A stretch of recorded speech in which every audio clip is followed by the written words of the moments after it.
Hey, welcome to Graphic Policy Television, GPTV. It's brand new comic book day. You can go and get comics on your shelves, digitally, physically, all across the world. It's like, the best day of the week.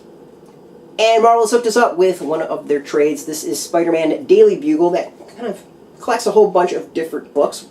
Pretty interesting read. It collects Daily Bugle number 1 through 3, Deadline number 1 through 4, Spider-Man's Tangled Web number 20, some material from Spectacular Spider-Man number 205 to 207 from back in 1976, and the Marvel Holiday Special 2004. It's written by Paul Grist, Paul Rosemann, Zeb Wells, Steve Grant, Tom DeFalco, with illustrations by Karl Kerschl, Guy Davis, Dean Haspiel, Walter McDaniel, and Takeshi Miyaza. Retails for $29.99.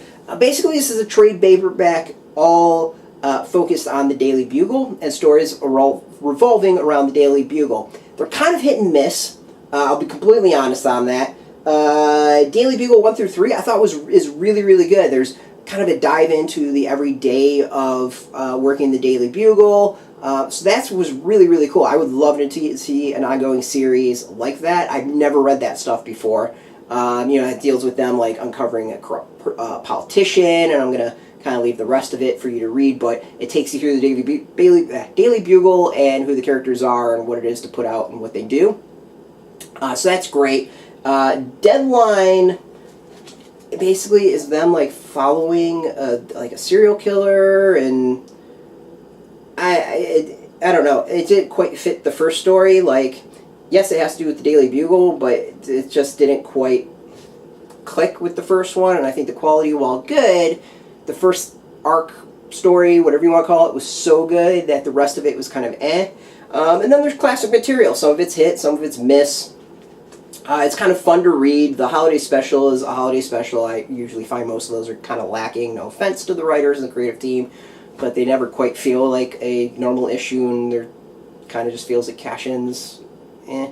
But what's really interesting is kind of going back and reading this and kind of feeling that like journalistic integrity, especially in days and age of fake news, to go back and read this as to what the impression of newspapers and were and are, I think, is actually kind of fascinating overall.